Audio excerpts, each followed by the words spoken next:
Welcome to Dr. Creepens' Dungeon. Well, my dear friends, happy holidays to one and all. It's a festive time, but still a perfect time for a few scares as we gather together around the campfire to enjoy some festive holiday tales. Now, as ever, my dear friends, before we begin, a word of caution. Tonight's stories may contain strong language, as well as descriptions of violence and horrific imagery. If that sounds like your kind of thing, then let's begin.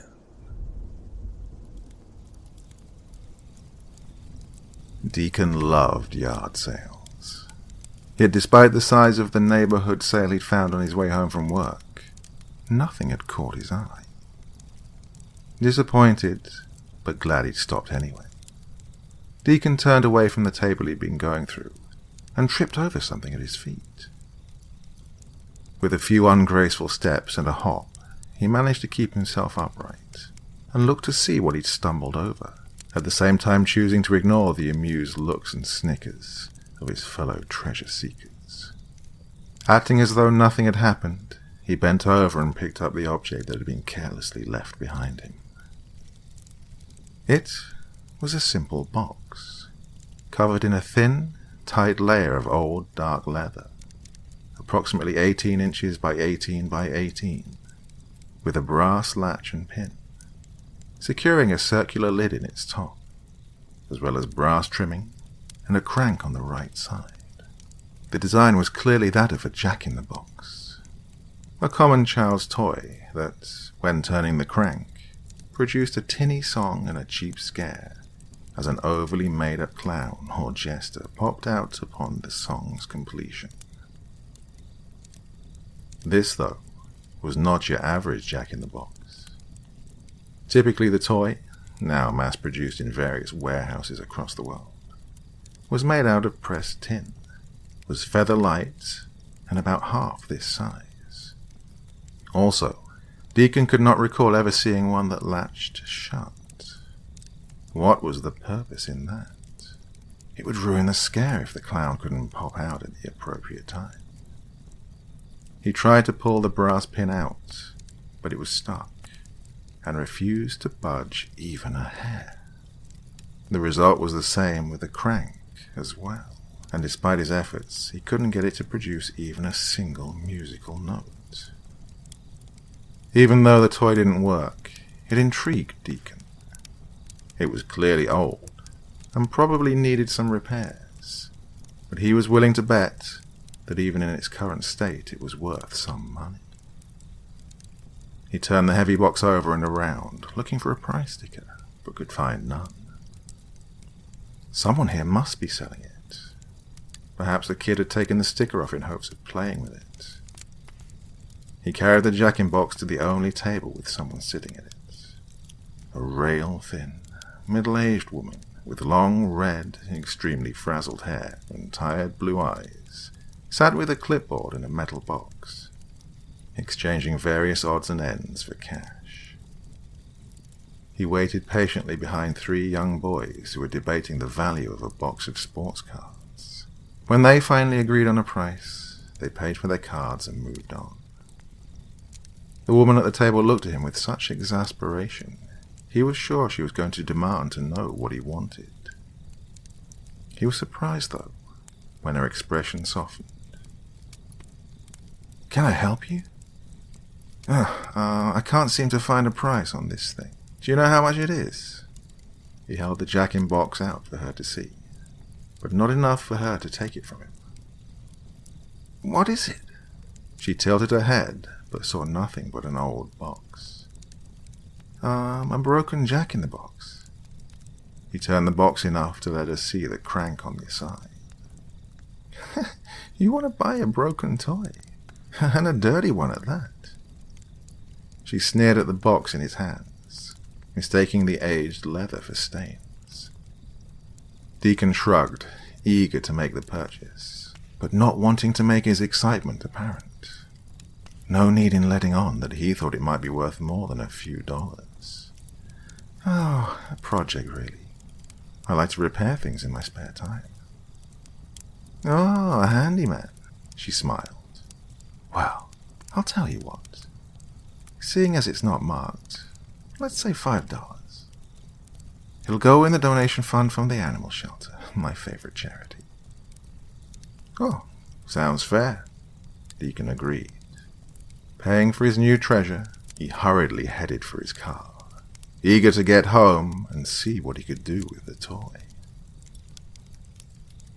An hour later, he had yet to locate any information on his particular Jack-in-the-Box.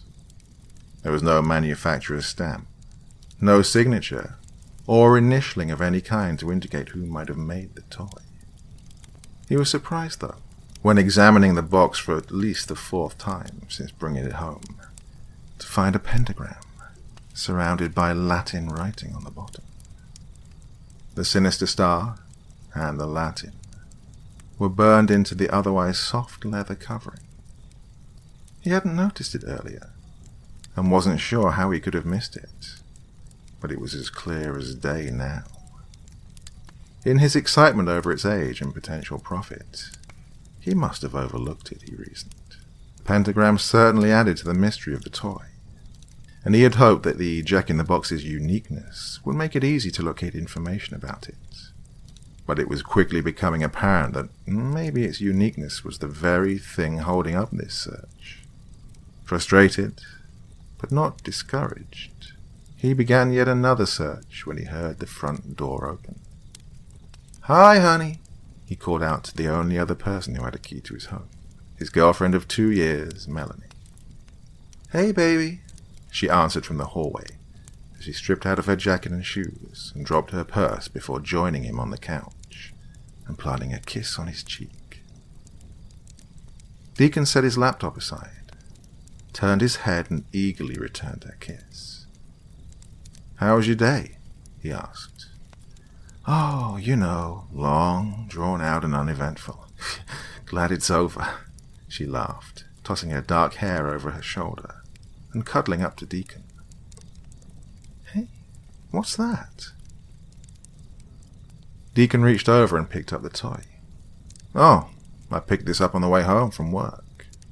Pretty sure it's a Jack-in-the-Box." "Pretty sure?" she asked quizzically, though looking at it, she couldn't think of anything else it could be. "Well, the crank won't turn, and I can't get the pin out of the latch." He shrugged and handed the box to Melanie. "But it's obviously old, so even if I've got to get some work done to get it in working order, I think I can make some money off of it. I've been searching online ever since I got home." Melanie turned the box over to examine it, noting the pentagram in Latin before setting the heavy box on her knees and rubbing her fingers together, surprised and a little disgusted by the soft texture of its surface. "Weird, huh? It's covered in some type of leather, but that's got to make it even rarer. Never seen one like that before." Deacon grinned hopefully. Melanie nodded in agreement. "What does the Latin say?" "I'm not entirely sure. I've put it through a translator, but it makes no sense. Something about music and sleeper." "What about these?" she asked, pointing to the metal caps on the box's corners. Deacon leaned in closer and noted that every 3-sided cap had engraved on each of its flat surfaces the number 6, so that each corner read 666. He stared for a moment in disbelief. How could he have missed that as well as the pentagram? Perhaps it was time to go have his eyes examined, he thought ruefully. I didn't even see those. "I'm not surprised. Not something you usually see on a toy," Melanie said, distastefully. "Well, it kind of makes sense," Deacon said, straightening up. "The original toy has been traced back to the 16th century German clockmaker, who got the idea from a 13th century churchman, who was said to have protected the city of Buckinghamshire by casting a devil into the boot. The clockmaker took this legend and created the devil in a box for the son of a local prince. When he turned the crank, a simple tune played, and at the end a comically painted devil popped out and surprised everyone. It was instantly popular. All the nobles wanted their own devil in the box. Sometime during the Renaissance, the devil was replaced with a jester. Then the toy became known as a jack-in-the-box. Jack was an old nickname for the devil, so it still meant the same thing, but it seemed to have more appeal to people that way, Deacon explained. "Ooh, creepy," Melanie sneered as she picked it up off her knees to hand it back to him. In her attempt to touch as little of it as possible, she misjudged its heaviness and her hand slipped, nearly dropping it. Her reflexes were quick though, and she caught it by the crank, causing the old brass handle to move forward. When it did, the first few beats of "Pop Goes the Weasel" rang out in tinny, clear notes. "I thought it didn't work." Deacon excitedly grabbed the jack-in-the-box and set it on his own lap. "Oh, it didn't. I couldn't get it to turn at all. Must have just been stuck. Guess you loosened it." He tried pulling the pin out once again, but it still refused to budge. He could see nothing that was preventing the pin from moving. No substance clogging up the latch. But still, it would not move. Shrugging off the disappointment, he grabbed the handle and gave it a gentle push.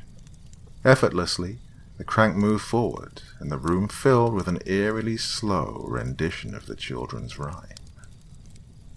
Deacon tried to hurry it along, turning the crank faster, but it refused to speed up. As the climax of the song approached, Deacon felt his stomach tighten in anticipation, even though he knew the scare wouldn't come because of the stuck pin. Melanie was tensed as well, mesmerized by the languid tune. When the pop rang out, the single note did not disappoint, the lid of the toy jumping in its frame. Melanie gasped and grabbed Deacon's arm, who started in surprise himself, the vibration of the box's movement still ringing through his hand. A second later, the couple looked at each other and laughed. "Clearly Jack is ready to come out and play," Deacon chuckled, pulling at the pin again. Melanie sighed loudly, shaking off the scare. "Well, I am ready to eat," she informed him, taking the jack-in-the-box from his lap, still touching it as little as possible, and setting it on the coffee table next to his laptop. "Gee, I'm craving burgers from May's." In truth, she didn't really care where they went. She just wanted to be out of the house and away from that creepy toy. "Uh-huh, you got it," he agreed. Dinner at May's had turned out to be an excellent idea. For nearly 2 hours, they sat in the corner booth sharing food, wine, and stealing kisses, while discussing their anniversary plans for the following weekend. After dinner, Melanie asked Deacon to drive her home. She was a lightweight when it came to alcohol, and she didn't want to drive herself home. Unable to convince her to stay at his place, he dropped her off and promised to bring her car by before she had to go to work the following day.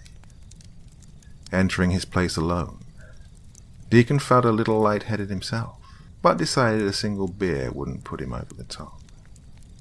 Grabbing the drink, he flopped down on the couch and looked down at the jack-in-the-box.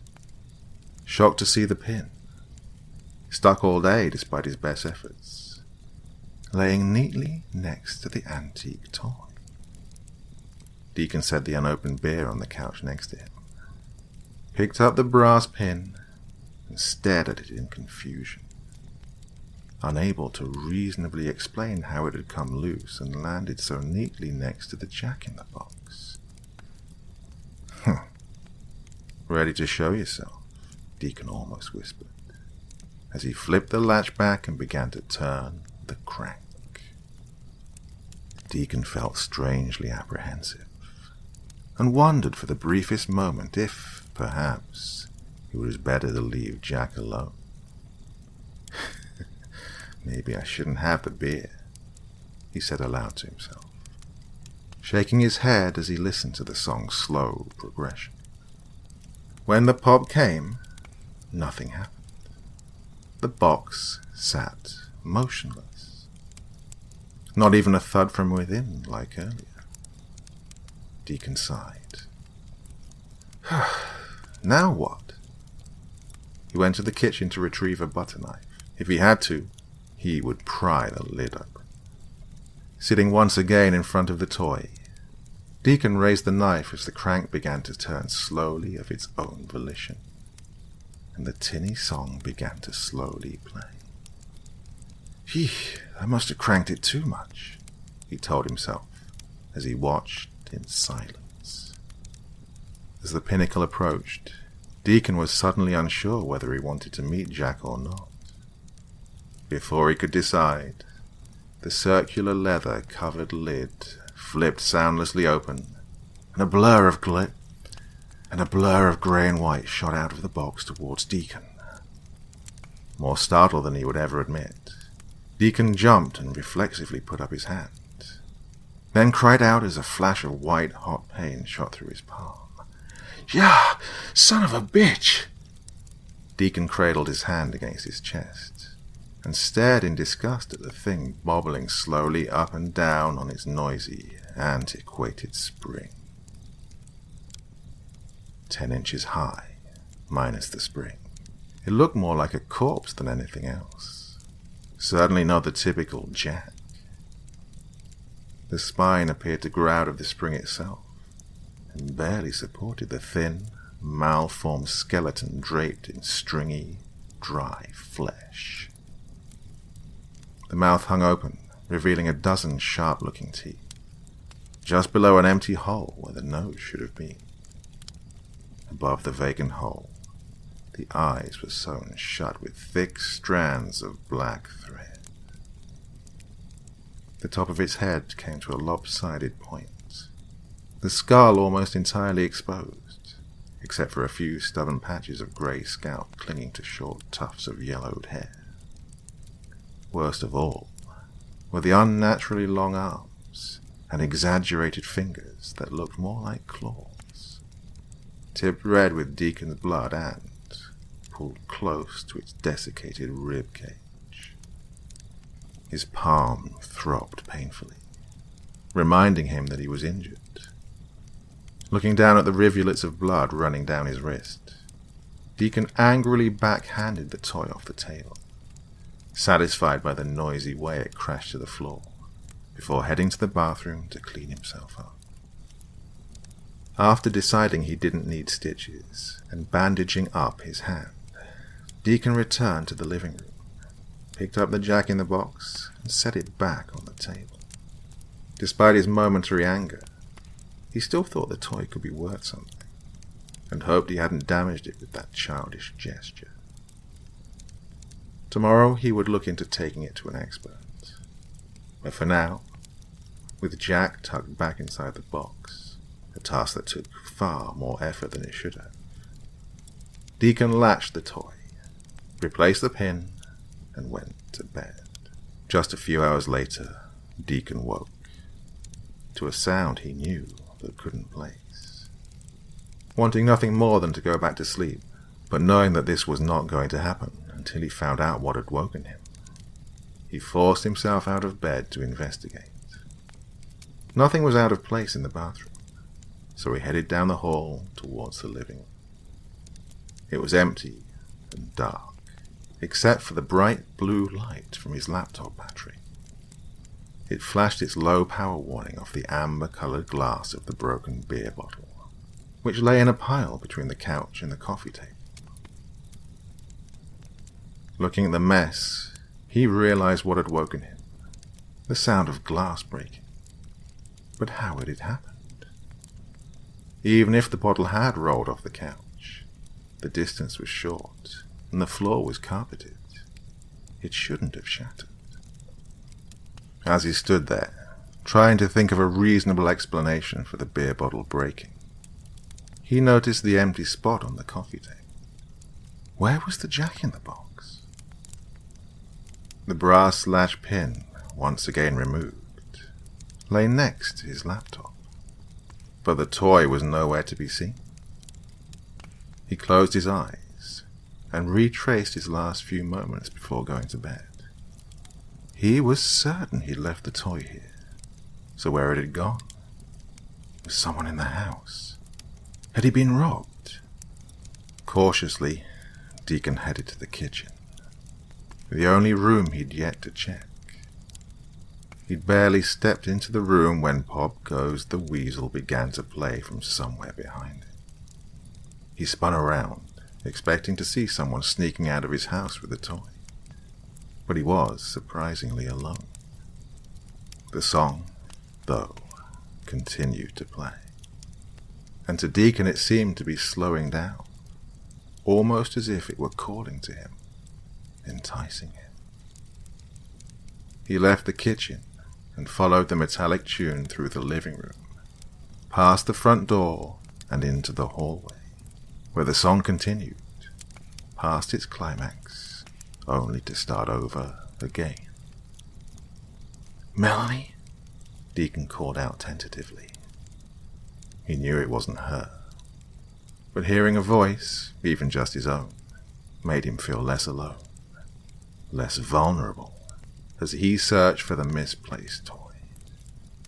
"Melanie, is that you?" He walked slowly down the hallway, certain the music was coming from his bedroom, but pausing to check the bathroom anyway. He didn't want to admit it, not even just to himself, but he was delaying the discovery of the toy as long as possible. "Melanie, I thought you didn't want to stay over tonight." When he reached his bedroom door, he could hear the music as clearly as if he were holding the toy. But even if it was overwound, the music shouldn't still be playing. Plus, he knew he hadn't shut the bedroom door when he left the room. So, it had to be Melanie. It just had to be. As soon as he twisted the doorknob, the music stopped. "Mel?" He pushed the door all the way open, hoping to see her standing there, grinning triumphantly, pleased with herself for scaring him. Instead, he was greeted by an empty room. Empty except for the Jack-in-the-Box, sitting squarely in the middle of his bed. A chill ran through him, covering him head to toe in thousands of goosebumps. The Jack-in-the-Box had not been on his bed. He would have noticed it. Melanie had to be behind it. Stepping into the room, he looked behind the door, in the closet, behind a large cardboard cutout of Superman, and even dropped to his knees to look under the bed. But despite his hopes, they were all empty. He was pushing himself up off the floor when the Jack-in-the-Box began its serenade yet again. It was so startling that his hand slipped and he landed back on his knees next to the bed. "Son of a..." The music picked up speed, making Deacon's heart skip a beat. "Stop," he whispered, pleadingly, reaching out to halt the crank. Before he reached it, though, it stopped, one note before the pop. Laughing in nervous relief, Deacon sighed and dropped his head on the edge of the bed. He had never been so relieved or felt so stupid. He stared at the box and couldn't believe that he had let paranoia get to him. It was only a toy. Nothing but wood and metal. Nothing vicious. Nothing to be afraid of. While he knelt there berating himself, the single note announcing Jack's arrival chimed. The metallic ping was like a gunshot in the silence, and as he raised his head, the monstrous toy sprang from its hiding place, its long, spindly arms reaching out for him. This time, Deacon screamed and threw himself backwards, landing on his backside as Jack continued forward. The momentum carrying the toy off the bed where it landed between his legs. "Holy crap!" he cried angrily, not sure what he was more mad at, the toy or himself for fearing it. It was very old. There were kinks, loose parts, things that surely needed to be repaired. Hell, the spring alone was in desperate need of an oiling. He knew it was a desperate grasp at logic, but he didn't care. It was better than any other explanation. The jack-in-the-box lay on its side. Jack and Spring stretched out towards him, looking as though it were reaching for him. He shook his head, angry with himself for his apprehension, and forced himself forward to scoop Jack back into the box. When it moved, the fingers stretching slowly as he reached for it. Deacon paused, not trusting his eyes, and in his hesitation Jack confirmed his suspicions, its claw-like hands swinging viciously at his fingers. Too shocked to cry out, Deacon scooted back, his now bloody fingers making the floor slippery as he tried to stand. After a fumbled attempt, though, he succeeded, and stared in disbelief as Jack used its unnaturally long and narrow arms to pull itself across the floor towards him. "No way," he breathed, his stomach clenching in fear as he sidestepped towards the hallway, not wanting to turn his back on it. He glanced towards the doorway out of the corner of his eyes, and as he did, he heard the rusty creak of the spring, and for a brief moment he had the crazy idea that Jack was putting himself away. But when he looked back, Jack was airborne, launching himself towards him, using the force of the spring to push his body forward, and dragging the heavy box along. It landed just a few inches short of Deacon's bare feet, and in his panic he kicked at it, intending to send the awful thing flying across the room, hoping to break it, before his foot even came in contact with the toy. Jack lashed out and grabbed onto his ankle, digging its sharp fingers deep into his skin. Deacon shrieked in pain and began to kick wildly, but instead of tossing the toy off, it seemed to energize it, and Jack's clawed fingers sought purchase higher up his calf as it sank its ragged teeth into his shin. "Get off!" He continued to thrash his leg furiously until his foot made contact with the heavy wooden box, and he felt at least 2 toes crush instantly. The pain was nauseating, and Deacon reached down to rip Jack off his leg. When his hands wrapped around the dry, thin body of the toy, he could feel the fierce, raw strength that flowed through it, despite its apparent delicacy, and Jack released his leg, only to snake its way up his forearms. "No!" Deacon screamed in horror. Blood was running in 6 tiny rivers down his leg, and pooling beneath his feet while he fought to get the horrible thing off of him. As he struggled desperately, he lost his balance, slipping in his own blood. There was a brief moment of hope when he thought he could remain upright, but it was quickly lost as he fumbled into even more blood. He fell backwards, hitting the floor hard, first his shoulders and then his head, bouncing off the hard wood with a crack. The house was suddenly silent, and the pain faded away as a heavy blackness came swimming up through the corners of his eyes. He saw Jack clawing its way up his chest, but felt nothing.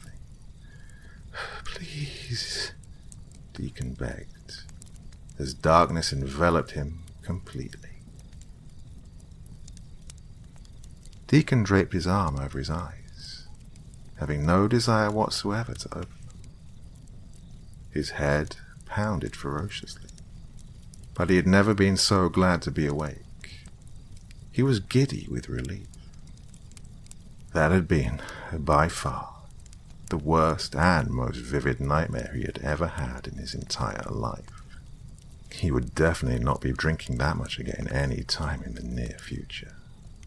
Sighing heavily at the thought of getting out of bed, but loving the idea of a hot shower, he put his arm down and sat up in one motion. But instead of the edge of his bed and a sun-filled room, all he saw was blackness, filled with a deafening and heart-sinkingly familiar creak. Deacon rubbed his eyes vigorously, trying to clear them. As he did, his fingers caught something rough, something that made his heart ache with fear. He traced the roughness tentatively with his fingertips, knowing immediately what it was. Thick strands of thread bound his eyelids to the tops of his cheeks and came together in knots at the corner of his eyes. He shook his head violently, trying to wake himself. He had to be dreaming, he thought, desperately, because the alternative was too horrible to concede, and he proceeded to fling himself around until he came up against a hard, flat surface. No.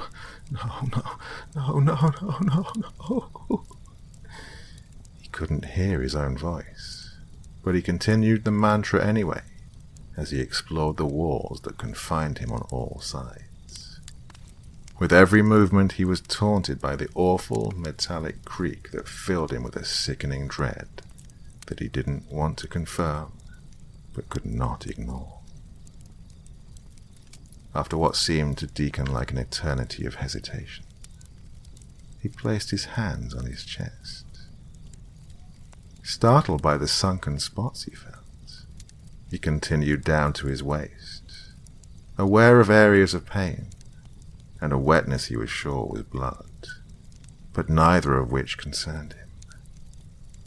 He forced himself to explore further, past his belly button, and then nothing.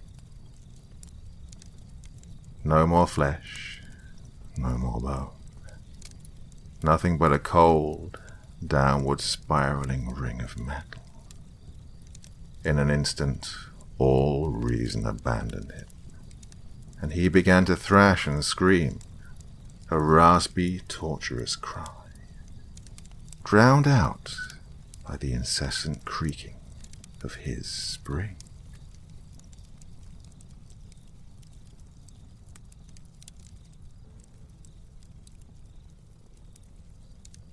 When I first moved into my apartment, the landlord told me a strange thing.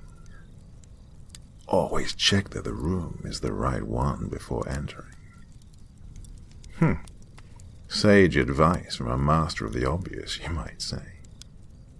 Truth be told, I hadn't really been paying much attention up to that point.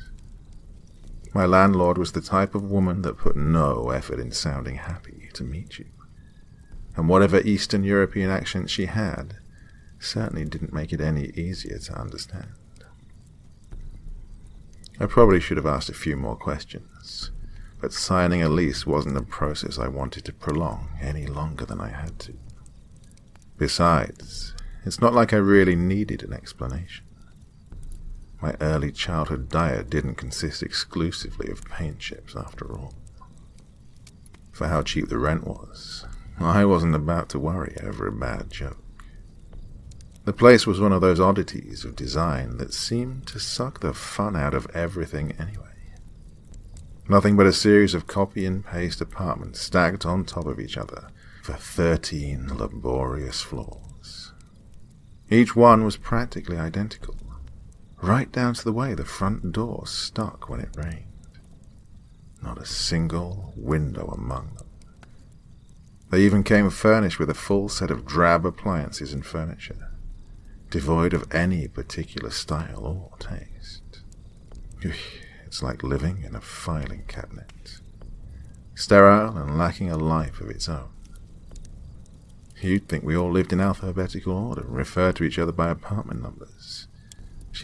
My accountant would love this place.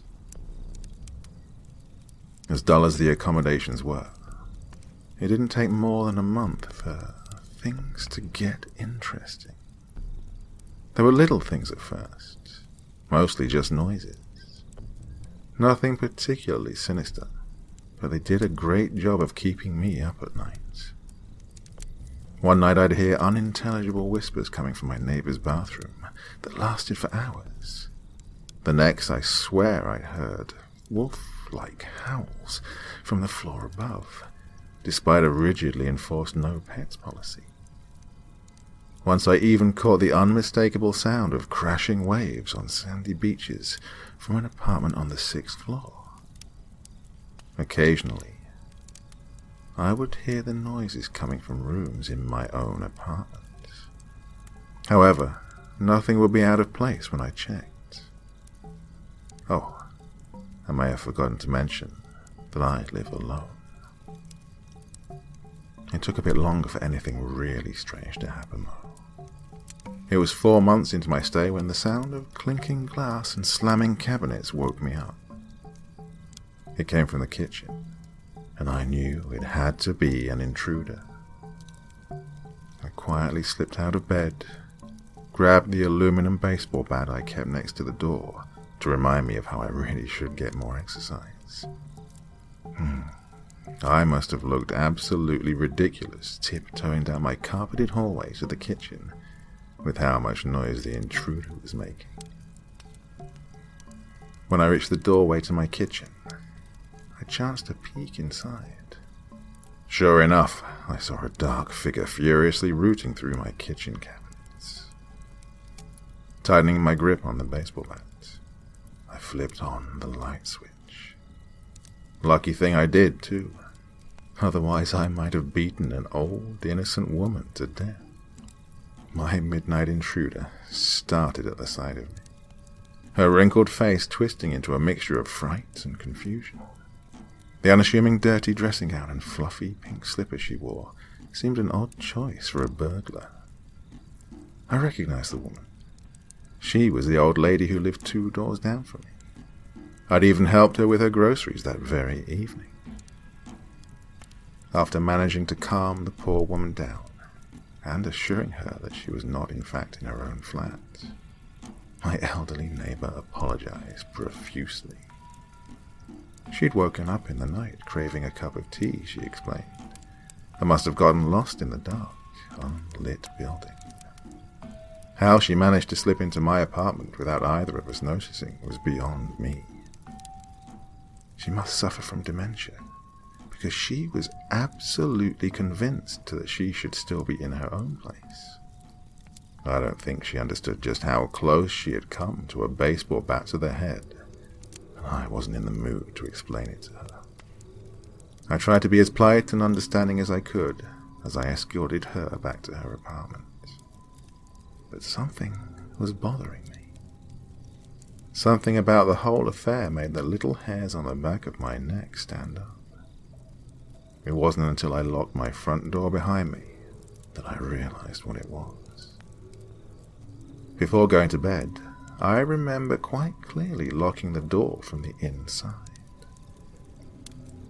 I racked my brain all night, but I just couldn't explain how the old woman could have wandered into my apartment without opening my front door. Having no one else to ask, I decided to bring the subject up to my next-door neighbor the following day. Cornering him in the hallway that evening, I had trouble broaching the subject. When I'd finally stammered out my story, however, he seemed rather unsurprised by the whole ordeal. Apparently, this sort of thing happened all the time. Not just to the old lady down the hall, either. Almost everyone in the building had a similar tale. It was the doors, they said. They didn't always lead to the same place. Sometimes you could be facing a door that led to your bathroom, only for it to lead to your bedroom instead. It could even lead to a completely different apartment on a completely different floor. Once, he heard that someone's closet door had opened to the alley on the north side of the building. It was a pretty crazy thing to think that your door could lead anywhere in the building without notice. but my neighbour seemed to believe that the phenomenon stretched farther than that. To get around this little nuisance, he suggested I do what the other tenants do. The generally accepted method was to make 2 marks on either side of each doorway in the apartment with a marker. That way you could tell if the room you were about to enter was the right one at a glance. If the 2 marks didn't match up, you were staring at a doorway into the unknown. At least, that was the idea. The old lady must have forgotten to check when she stepped into my kitchen, or at least not seen it in the dark. My neighbour seemed rather annoyed by the thought. He made it painfully clear that I wait for the door to go back to normal before using it. I should, under no circumstances, ever enter a room that shouldn't be there. Always check first. My neighbour had experienced the anomaly himself in the past, but only as a mild annoyance. Even still, he was extremely adamant that I take the matter seriously. But how could I? Who in their right mind would believe a story as insane as this? Sure, it could explain how the old lady down the hall got into my apartment without using the front door, but it created all sorts of other questions. And the last thing I wanted to question were the laws of physics. Mass hysteria, it had to be. A building filled to bursting with lunatics. In the end, I found it simpler to write my neighbour off as a head case and move on with my life. However, I did as he suggested. With a red Sharpie secretly borrowed from work, I drew a line on each side of every door jamb in my apartment. It was more out of curiosity than anything else. Or maybe I was just daring the universe to prove me wrong. Either way, after a few weeks, I'd gotten into the habit of checking if both marks were there before I entered a room. I saw it as a little inside joke. When in Rome, do as the wackos do. Eventually, it became a silly little ritual I would do to remind myself the world wasn't crazy. No, just the guy next door. I'd been living in my apartment for a little over a year before it happened to me again. I'd gotten up in the middle of the night to grumpily use the bathroom like I'd done many times before. I was on autopilot. On my way back to bed, I lifted my tired eyes to the doorway leading to the bedroom and grinned at the now familiar red. But I hesitated. There was only one mark. Though only lit by a small lamp in the hallway, I was absolutely sure there was no red mark on the bedroom side of my door. I stood there for a while, blinking sleep from my eyes and trying to stare the second mark back into existence. The bedroom looked the same as I'd left it minutes before, save for the missing mark on the doorway. Were my eyes playing tricks on me? Maybe I was dreaming. Was my kooky neighbour's story the real deal? As ridiculous as it sounded, I was sure of one thing. There had been 2 marks on my outward trip to the bathroom. I didn't go in right away. I wanted to, but a small part of me took what my neighbour had told me very seriously. First, I waved an empty hand in the doorway. Nothing particularly spooky happened. Emboldened by the knowledge that this phantom room wouldn't immediately melt my skin off, I took a tentative step inside. At first glance, nothing looked out of the ordinary. Everything was where I remember leaving it. Even my comforter was thrown aside like I'd just been sleeping under it minutes before. But then, why was the mark missing from my doorframe? I was certain there had to be something different about this room. In that moment, my neighbour didn't seem so crazy. And all I needed to prove it was to find what was wrong with this room. I tore open my closet and flipped my mattress in search of clues. Every drawer was emptied on the floor in my quest. I even tore the carpets up at the ends to look underneath. I looked everywhere in my madness, but found nothing. Everything was where it should be. Somehow, though, I knew this was not my bedroom, and it wasn't until I turned back to the door to check if the second mark was really missing that I realized what was different about it.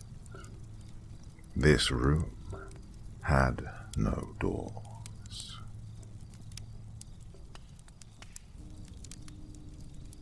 What if you get attacked? What if you catch a disease? What if you... I silenced my childhood friend and, at the time, high school sweetheart Brian with a finger over the mouth. Brian was a protective boyfriend, occasionally to an annoying extent. Despite this, I loved spending time with him. I suppose the fact we'd known each other since 3rd grade helped out. It's only 3 nights. I'll be back before Christmas. Besides, I have my knife, and my dad's bringing a rifle.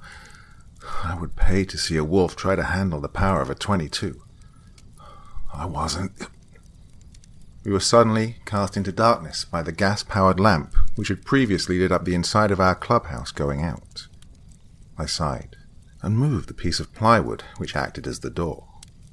Sunlight flooded the walls and floor, and we both gave a sharp inhale at the assault on our eyes. I exhaled as my eyes adjusted to the outside, and I got up to leave. Our clubhouse was constructed within an old gravel pit, which was used as a trash storage by the nearby supermarket and the construction crew which built it. The high mountains of grey rocks were surrounded and covered by empty boxes, spare 2x4s, and sheets of corrugated tin and plywood alike. We'd assembled our house over the span of 3 days.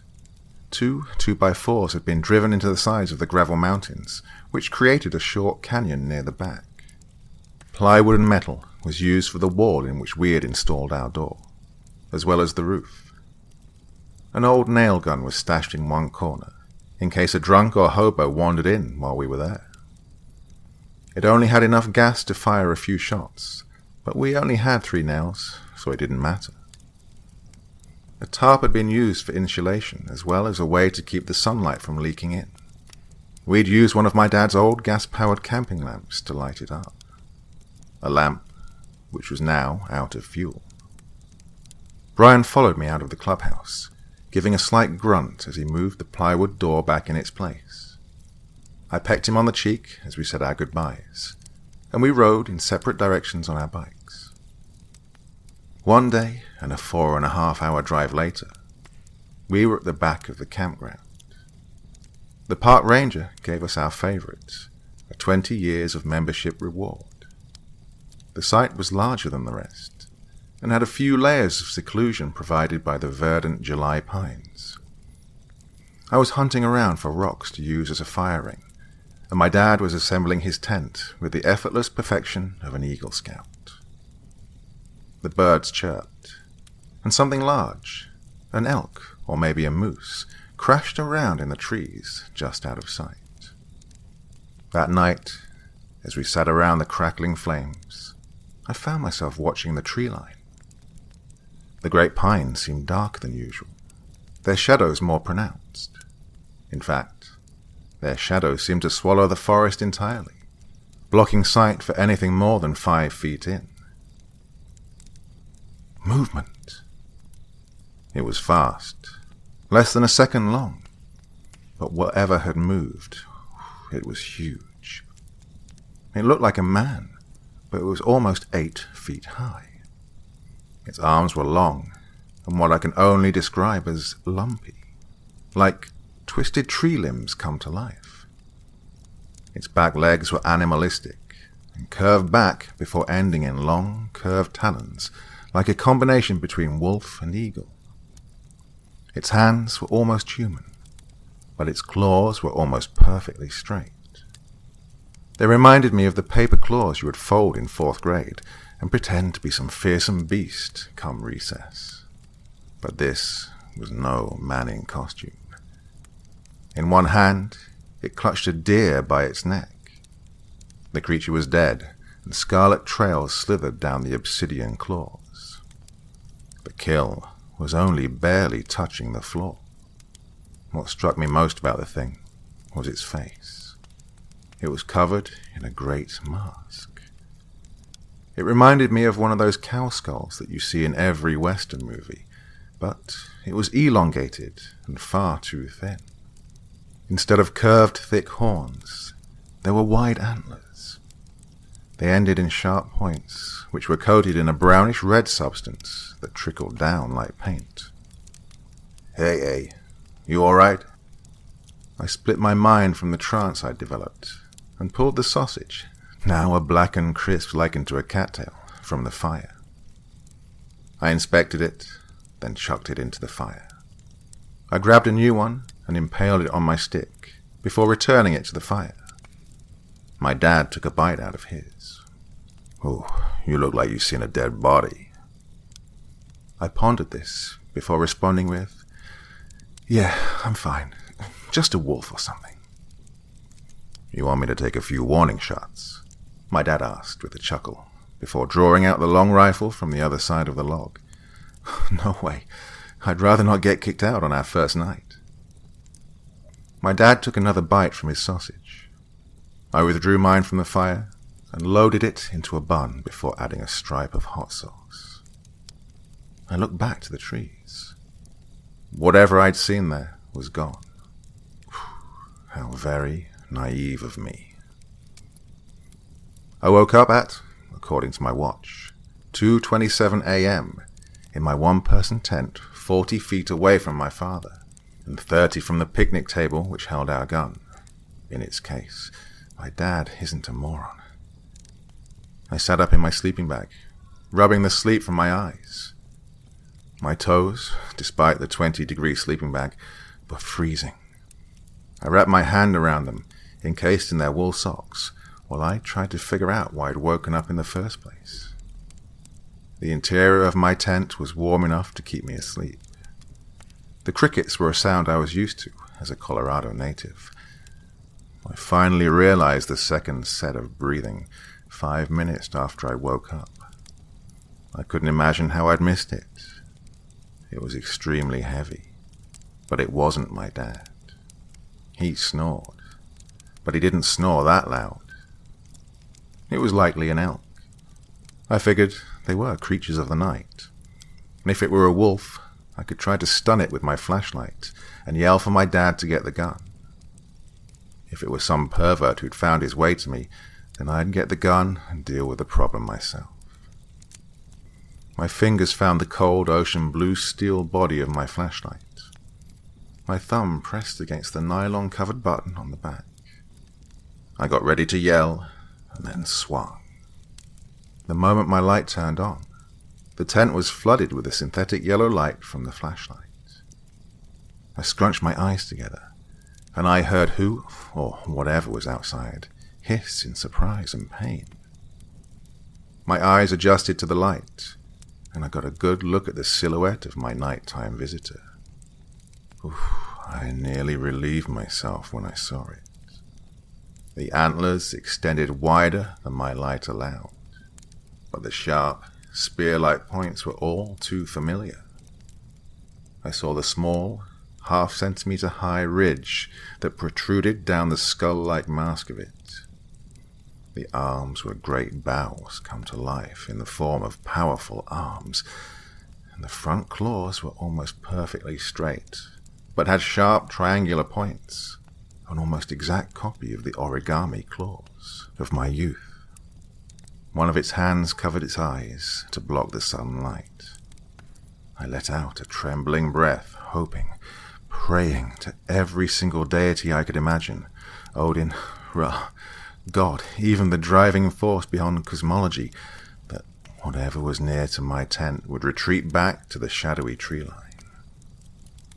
It put down its hand, and I gave a single, high-pitched scream at what I saw. The dark silhouette of the head and body was blocking the light, but the eyes were non-existent. 2 golden circles in the mask which let the night through. Its head cocked to one side, and then, as if I were dreaming, it repeated the sound. It was like I'd heard a recording played back to me underwater. As it repeated my terrified grasp, the eyes flickered, as if they suddenly filled with smoke. From far away, there came footsteps. The creature turned its head towards my father, then got up. The shadow of mangy fur surrounding its lower legs came into view. Then it stalked off towards the trees. No less than a minute later, someone else was outside my tent.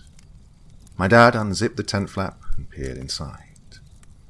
Dark shadow supported his eyes, which looked concerned. You okay? Thought I heard screaming. I'm fine. Just a nightmare is all. His face turned from concern to empathy. If you want to sleep in my tent, I guess I can spare some space. No, it's fine. I just want to sleep. My dad ran a hand through his beard, then closed the tent flap. I shut off my flashlight and squirmed down into my sleeping bag. I was re-enveloped in the tendrils of sleep before 2:45. I woke up to the scent of campfire cooked pancakes, and the voices of two men, as well as my father, engaged in conversation. I yawned and rubbed my eyes. I straightened my hair using my pillow and pulled on a pair of pajama pants as well as a tank top. I slipped my feet into my flip-flops and crawled out of the tent. My dad was speaking to two park rangers. One of them said something, and my dad motioned to the rifle, making another unintelligible comment. The ranger looked at it, then looked to the other ranger, who shook his head. The first ranger said something to my dad and asked a question in turn. Nobody had noticed yet that I was here. I caught only a few lines of the conversation. So, you're sure you saw nothing? The first ranger asked. Yeah, maybe a deer and a few campers, but nobody else, my dad said. Any nighttime occurrences? Nightmares? Strange visions? Sudden blackouts? The second ranger responded. Well, my daughter had one last night. She had her flashlight on and everything. She seemed freaked out. Face was pale. When did this happen? The first ranger questioned, apprehensive. They each had one hand hovering over their service pistols. I don't know. 2:30 maybe? Hey, Dad. I smelled pancakes. The rangers were at ease after this comment, and my dad looked over, startled. Good morning, eh? These rangers wanted to know if you saw anything last night. Well, there was the nightmare. Other than that, just you. Hey, did we bring syrup this time? I neglected to mention the thing which I had nicknamed the Moose Man, out of fear for the park ranger's actions, and if the Moose Man had some way to hear everything I said. I poured syrup over the yellow cakes, took a bite with my plastic fork. The rangers smiled and said their goodbyes to me and my dad. One of them muttered something to my dad. His face fell. He placed another log on the fire and then told me to watch it while he relieved himself. I looked down to the fire, poking at it with a stick I'd used to cook the sausage last night. I figured it would make an effective spear if the Moose Man returned. Then I remembered our rifle. I turned around to run a finger down the cool wooden body, but it wasn't there. I looked up to my dad, and my suspicions were confirmed. My dad had walked into the tree line. Slung over his shoulder was the rifle. My dad returned a few minutes later, rifle still on his shoulder. I'd asked him why he'd taken it with him. Well, there were some giant tracks outside of your tent when I woke up this morning. Looked like they come from a wolf the size of a bear. Didn't want to get jumped, so I brought the gun. Hope I didn't scare you. Now, when people lie, they always do something.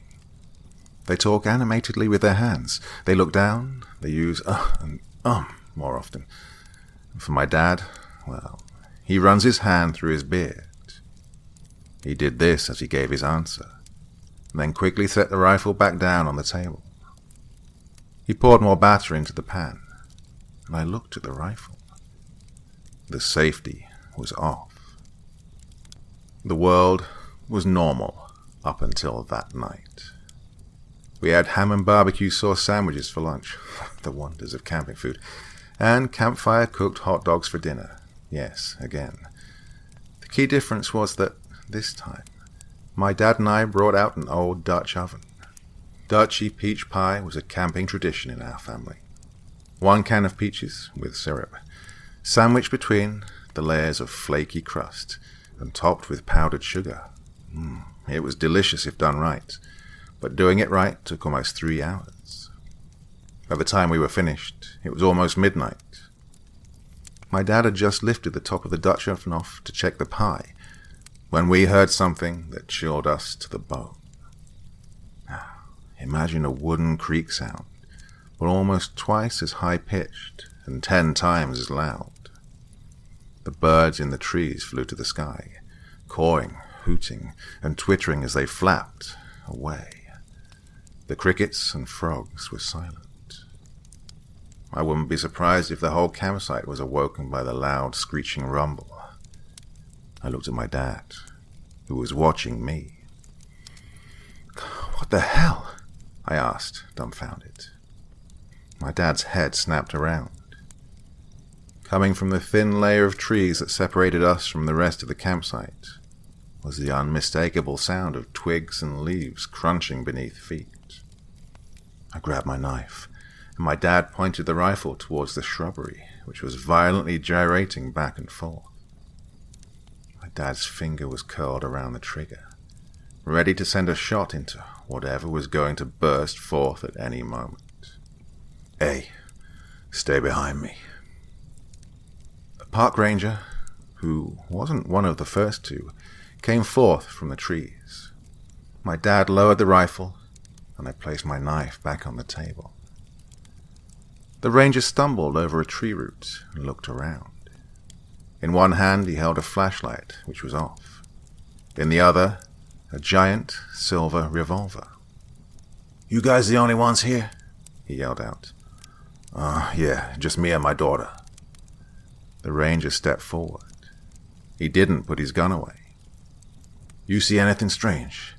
Any bones, antlers, large creatures?" "No, nothing since." The bush line twitched near my tent. It was a small movement. The ranger pointed the gun and flashlight at it and turned the light on. It was a raccoon. The creature pawed around at the ground, picking up and eating small items we couldn't see. It zigzagged back and forth, sometimes returning whatever he picked up to the dirt. "Station, this is 17. Raccoon near 1 tent. No sign of 2 or Beta. I'll call in with any update." The ranger shone his light back to the raccoon. It was gone, but there was something on the ground in front of my tent. The ranger walked forward to it and lifted it up. I could barely make out what it was, but it was curvy and human-shaped. The ranger looked at it for a few seconds, then turned around and looked toward me. He looked at the thing's back. His eyes widened. He yelled into his radio and then ran back towards me, his gun trained on the trees. He got back to us and turned towards me. "Ma'am, did you see anyone other than your father tonight?" "No. What?" "Sir," the ranger said, turning towards my dad, "if you or your daughter have seen anything, and I mean anything, then you have to let me know, okay?" The solemn look on his face said it all. I said nothing. That night, despite the pie, a slice of which the ranger politely declined, was the single, unequivocally worst night of my life. It started around 1:30 a.m., a series of long, heavy footfalls, like snow crunching beneath the ground. Then I heard the breathing. When I was 5 years old, we lived in a house which had one of those old furnaces, the ones which could roar like a strange tone, with the occasional click. That furnace terrified me. The breathing I heard reminded me of this furnace. I heard the unmistakable creak of wood, followed by the soft thump of something hitting leaves and twigs outside my tent. The breathing slowed. Then I heard the soft clink of metal on metal. My hand shot out, grabbing my flashlight from the bag, then shifting my shirt to the side, drawing my knife. It flipped open with a click that was music to my ears. I leaned forward, preparing to launch myself. If it was who I think it was, I would drive the blade into one of the long nose slits of that horrible mask. The tent flap slowly unzipped. With a blood-curdling scream, I flew forward, but the moose man was ready for me. He folded to one side, and I dropped into the dirt. I whirled around, but the moose man was on top of me. He was surprisingly heavy. The mask was even larger up close. I could have reached out and not even got my fingers around the tip of the antlers. He let out another one of those ripping screams we'd heard from earlier that night. I was overcome with terror. Then I remembered my knife. I looked to one side. The handle was a few inches away from my fingers. I struggled to reach it, but the moose man was keeping me in place. It placed a hand on my right shoulder. The claws acted as a cage for my arm. It reached its other hand up, ready to strike. I lunged sideways, wrapping my hand around my knife. I thrust it forward, straight into where the eyes should have been. The blade hit what felt like stone. The beast cried out and slammed its hand down to where my head had been a second earlier. I slipped downward. I slammed my elbow into the knee of the thing. It stumbled down, then reared up to its full height. I made a dash for my drop knife. The beast reached up to his mask and pulled. I only caught a glimpse of what was under its mask. I was overcome with an extreme wave of nausea. I closed my eyes and looked away. From somewhere else, someone, my father, yelled. 2 gunshots cracked the night. I heard a second voice, one who I presumed to be a park ranger, yelling something out. Another volley of gunshots rang through the air. The beast roared its furnace-like roar. There were 3 heavy footfalls, then the unmistakable sound of someone dropping. At least 6 rushed footsteps approached. More gunfire. The beast roared and scampered away. The trees returned to normal, and the gunshots stopped. Someone grabbed me by the shoulders. I shrieked and kicked my dad in the shin. He gave a heaving groan. Someone else grabbed my legs, and a second man took my arms. I looked at the 2 rangers' faces, both plastered with fear. My breathing slowed, my tears stopped, and the rangers relaxed. It took almost 2 hours for me to tell my story. Another 1.5 for my dad to tell his. We were both held in the Rangers Station jail, under guard by a huge man with a gun to match. By the time everything was figured out, the other campers were cooking on the fire, talking about all the sounds that they'd heard. Site 2 was empty. A great plastic wall had been erected around it, but it didn't do much to hide it from view.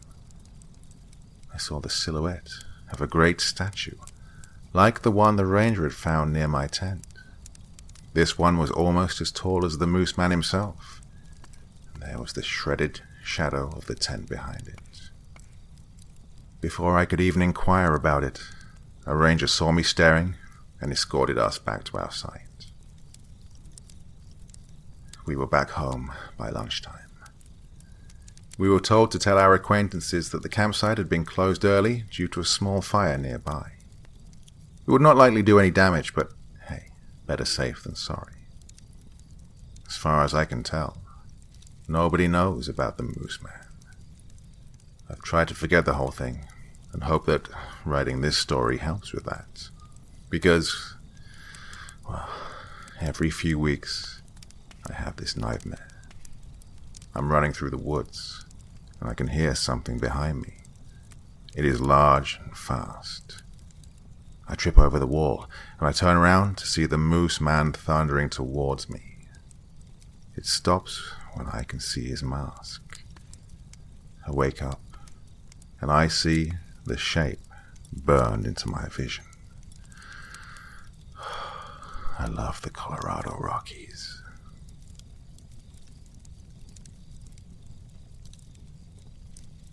It was late October when my father told me that I would be going out hunting with him. I was 13, and this would be the first time I was allowed to join my father on one of his expeditions. Recently, some of our cows had disappeared from our farm. A few days ago, my father found one of them dead on the edge of the property. He said it was either wolves or coyotes, judging from the bite marks. Being so close to winter, my father and I knew that we couldn't afford to lose any more cattle. We would have to trap and kill whatever it was that found our farm to be its new feeding trough. The night we set out, I was caught up in a blend of excitement and nervous anticipation.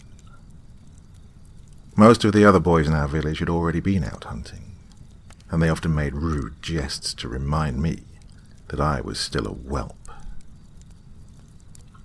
Even though a trace of summer warmth still touched the autumn air, my father told me to wear my wool coat as he checked and loaded our rifles. When we were ready, he grabbed the oil lamp from the front deck and stepped down the stairs. He turned and said, "No matter what, make sure you know where you're pointing that thing. If I take a bullet from you, I'll haunt you forever." I let out a nervous laugh, but the thought made my stomach do a small turn. Ever since my mother and older brother had passed away, my father and I only had each other to look after. Without him, I'm not sure what I would do. Earlier, my father had taken some scraps from hogs that had been butchered the day before and set traps out along the forest path leading to Silver Mountain. It was the path he was certain was carrying the scent of the farm into the forest. It was the best lead he had, anyway. We crossed the pasture until we reached the fence on the edge of the woods.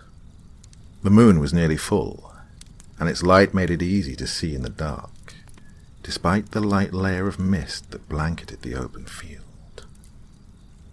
My father cursed something about needing to cut the trees back farther as he climbed over the fence. He had to help me make it over, the rifle being a new kind of burden for me. We reached the overgrown path, still trodden down to plain dirt in the center. The path was too narrow to walk side by side, so my father led the way, igniting the oil lamp with a match as soon as the tall pines above us fully occluded the moonlight. I almost wished he hadn't lit the lamp. Somehow, the new light only served to limit how far we could see between the pillars of pine trees that surrounded us. There was a brushing noise as something nearby scuffled its way over the leaves and pine needles. The sudden sound caused me to draw in a gasping breath. I whirled around, fumbling to point my rifle in the direction of the noise. "Wait!" my father hissed at me. We paused for a second, but there was no other sound. I turned to give my father an anxious glance. "It's probably just a squirrel," he said quietly. "Don't be afraid. There's nothing around at night that isn't there during the day." I nodded to him and readjusted my grip on the rifle. He nodded back and kept moving. There were a few other noises, the fluttering of wings and a stick snapping in the distance. But as time went on, I found myself more calm and less afraid of the dark. This was what all the other boys had gone through, and I wasn't going to let myself stay under their shadows. More than that, I wasn't going to disappoint my father. "We're coming up on the first one," my father whispered. He hunched his shoulders down and slowed his pace, walking heel to toe with each step. I matched his posture and kept close to him. To the right was a small opening in the pine grove. There, my father had set up a snare trap around a pile of entrails. He paused to let me catch up until I was standing by his side. He then raised the lamp and stepped into the clearing. The entrails were scattered and slightly chewed up. What was more interesting was that the trap had worked in catching something, but we wouldn't know what it was. "Something got caught all right," my father sighed in frustration. "But something else got to it first." He pointed to some ivy leaves on the ground, coated in blood. The pine needles around the ivy were spread out in a way that showed that something had been dragged away. Judging by the size of it, it was either a large coyote or a small wolf. My father began to shake his head and curse, and then suddenly a shrill cry of an animal in distress rang out further down the path. My father's head shot up. Without hesitation, he ran full speed back onto the path and deeper into the forest. I wanted to shout for him to wait, but the noise would startle any animals around us, and I knew it would upset him. Instead, I ran as fast as I could to keep up. Ahead of me, the dim yellow light of the lamp twinkled and faded as he disappeared behind trees and bush. The sounds in front of us were definitely coming from some kind of wild dog. There was growling, howling, and cries that echoed out amongst the blackened sentinels. I ran, trying not to let my labored breathing make too much noise. I rounded a corner, and ahead of me I could see the light of my father's lamp re-emerge into view. Just then, I heard a loud gunshot, followed by the most haunting sound I've ever heard. My father screamed in a way that I never thought a man could. There was more growling to accompany his terrified cries. I abandoned all notion of stealth as I sprinted towards the light. I screamed for my father between painful, fiery breaths. Jumping through a thicket of brush, I emerged into another clearing illuminated by the lamp, which was now overturned onto the ground. The oil had leaked out and caught fire on the forest floor. My father was laying on his chest. Even in the light, the thing I saw hunched over him seemed like a creature made of pure shadow. Without hesitation, I quickly raised my rifle. Lining my sights up with the center of the creature's body, I pulled the trigger. The resulting muzzle flash illuminated the animal for an instant. The only thing I recall seeing were enormous claws and a mouthful of bloody, razor-sharp teeth. That was all I saw. The thing moved so quickly that I didn't know which direction it had gone. I know that my bullet had made contact, however, as the monster let out a painful wail, unlike anything I would ever hear in nature. It was as if the animal had two sets of vocal cords. One was that of a dog, the other more human-sounding. The double-octave cry was incredibly loud, echoing throughout the entire forest. I was frozen in that moment, overwhelmed by what had just happened. The fire which had been started by the overturned lamp had spread among the pine needles and leaves, emerging into a large blaze. The light shone on my father, who was now kicking and screaming on the ground, rolling and convulsing in a newfound agony. He was tearing at his shirt, as if it too had caught fire. Beneath his collar, I saw a large bite wound that stretched across his shoulder from his upper back to just above his breast. Each fang had left a wide gouge that leaked blood as well as a thick yellow pus. Even though it had literally only been seconds since he'd been bitten, the wound took on the look of a long, untreated infection. His breathing became hoarse, and in between his agonized screams, I thought I could hear him trying to say my name. I rushed to his side, trying to find the words to calm him down, but I could only repeat, "Oh God, oh God, oh God," over and over again. I tried to grab him by the arm in a panicked attempt to get him back to his feet. I knew I wouldn't be able to drag him or carry him out of the forest, but I could not let him die. Just as my fingers closed around his arm, I felt his other hand hit my chest, throwing me away from him and onto my back. Immediately after, I heard a loud snap, followed by another terrifying wail of pain. I sat up to see my father lying on his back with his chest arched up high. His arms were raised up over and behind his head. It looked like he was being stabbed in the center of his back. There was another snap as he contorted the opposite direction. The growing light from the spreading fire illuminated a sight that would stay with me until the day I died. My father's back was not only breaking, it was stretching. He tried to reach behind himself in a desperate attempt to alleviate his torture somehow, and when he did, his arm snapped itself backwards at the elbow.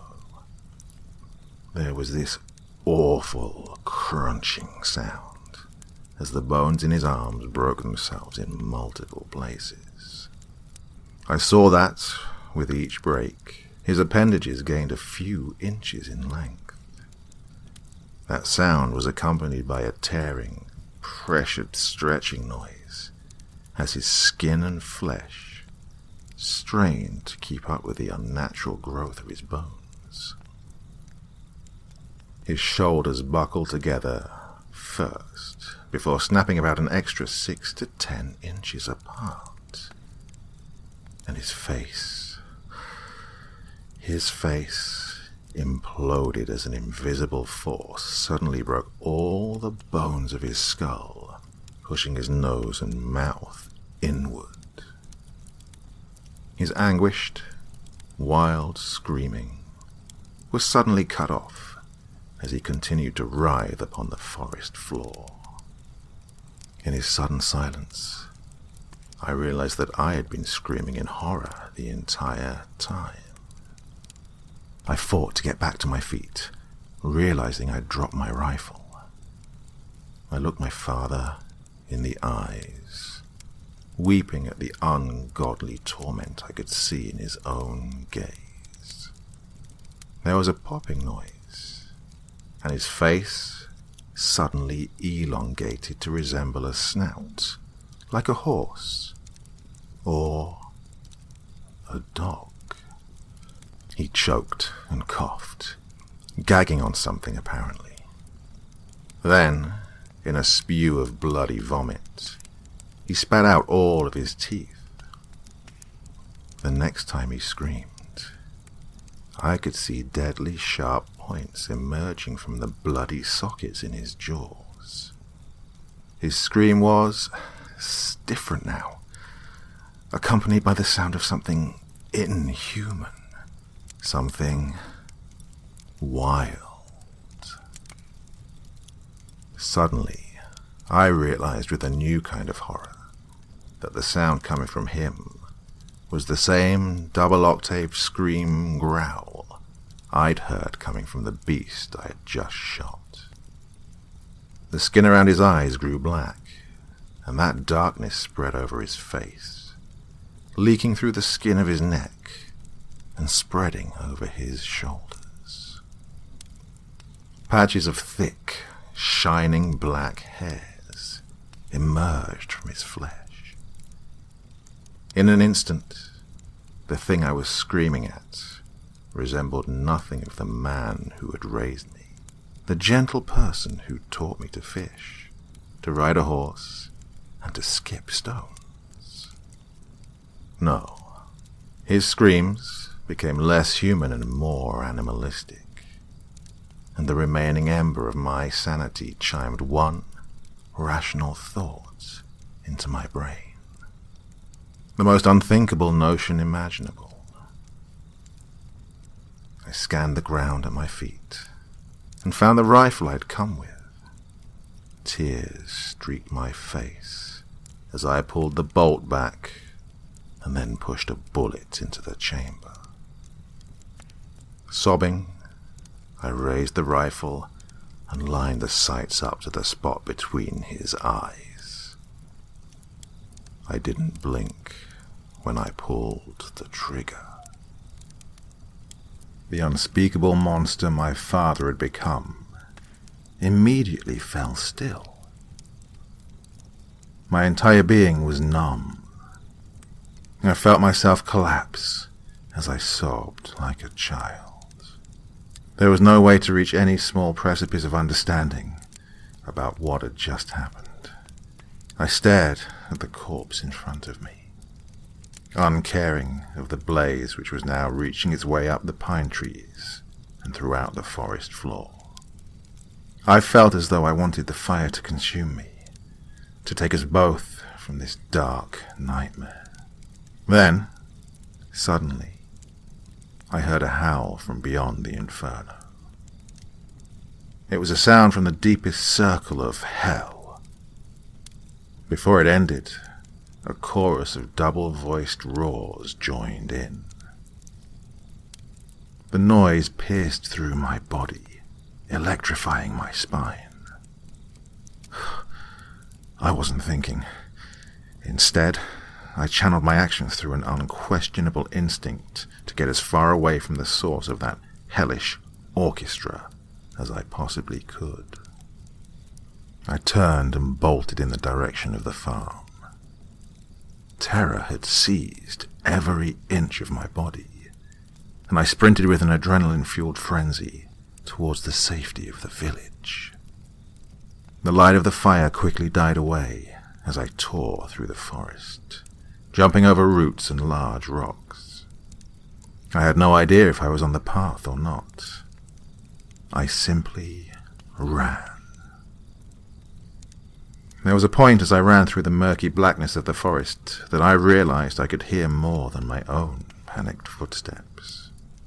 A rapidly loudening rustle could be heard as something was chasing me. Given how quickly it was growing louder, I knew it was moving incredibly fast. In the darkness, I could still see my father's horrified, agonized eyes looking into mine. and I begged God not to let that happen to me. I ran faster than I ever thought possible, my whole body numb to the fire of any exhaustion. Behind me, the rustling had obtained a new attribute, a fervent, ravenous growl. I knew I was close to reaching the edge of my father's property as I saw traces of moonlight reaching its way through the thinning canopy. In the growing light, I dared to look over my shoulder.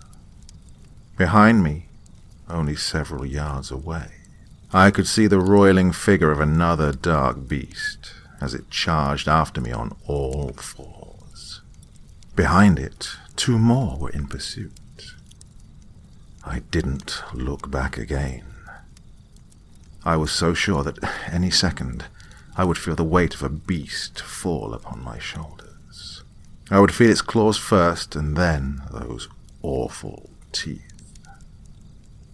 Immediately after, the burning, the snapping bones, and the stretching flesh. Agony, terror, and then whatever hell would follow. The edge of the forest came upon me faster than I could keep up with, and I ran full on into the fence. My torso flipped over the top of it, and I landed hard on my face and stomach. In any other circumstance, the fall would have left me breathless and incapacitated on the ground. But the adrenaline had me pushing my way back to my feet.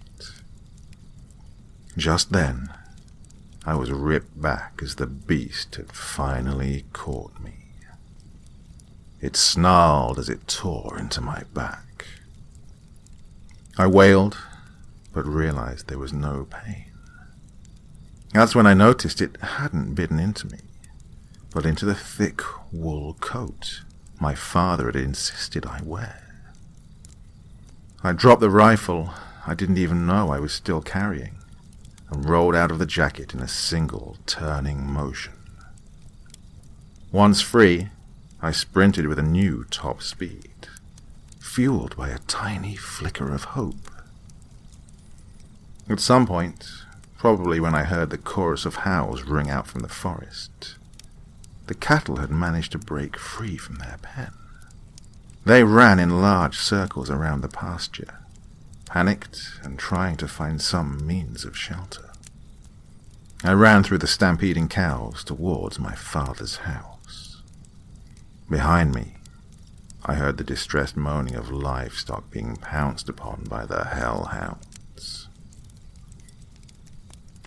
I glanced back to see that the beasts pursuing me had opted for easier, meatier prey.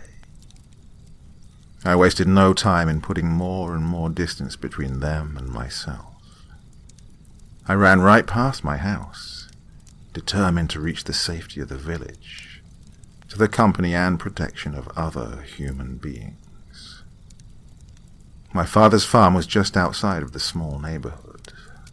I ran, my legs and chest on fire, with tears soaking up my face, up and over the hill.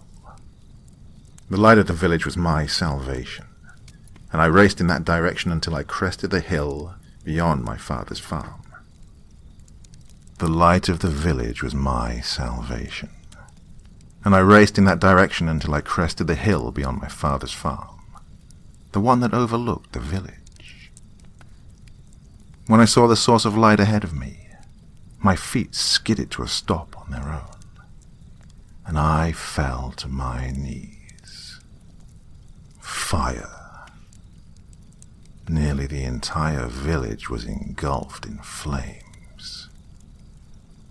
Even from the distance I was from those once beautiful little streets, I could see the figures of men and women frantically scrambling as they fled from larger, more menacing silhouettes. Screams of terror and anguish rose up with the smoke and fire, mixed with a growing number of ungodly howls and roars. The longer I watched, the fewer people I saw.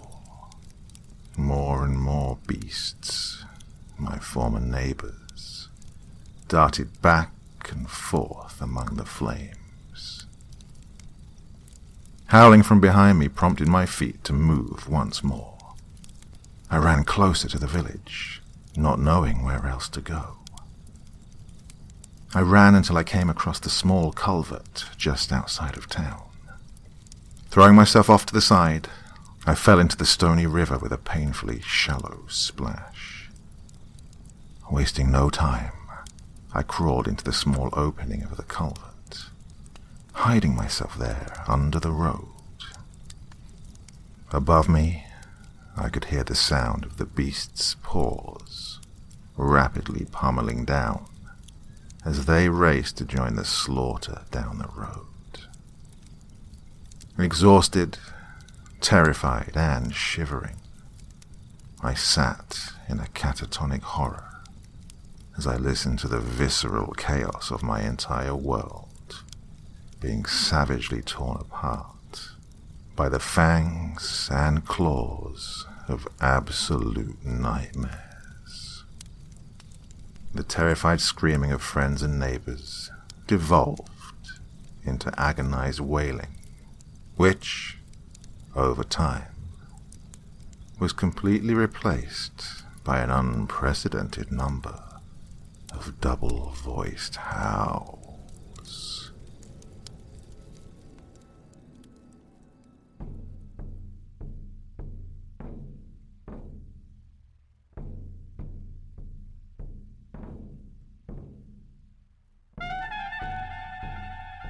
And so once again, we reach the end of tonight's podcast.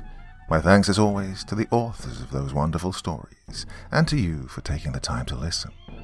Now, I'd ask one small favor of you. Wherever you get your podcast from, please write a few nice words and leave a 5-star review, as it really helps the podcast.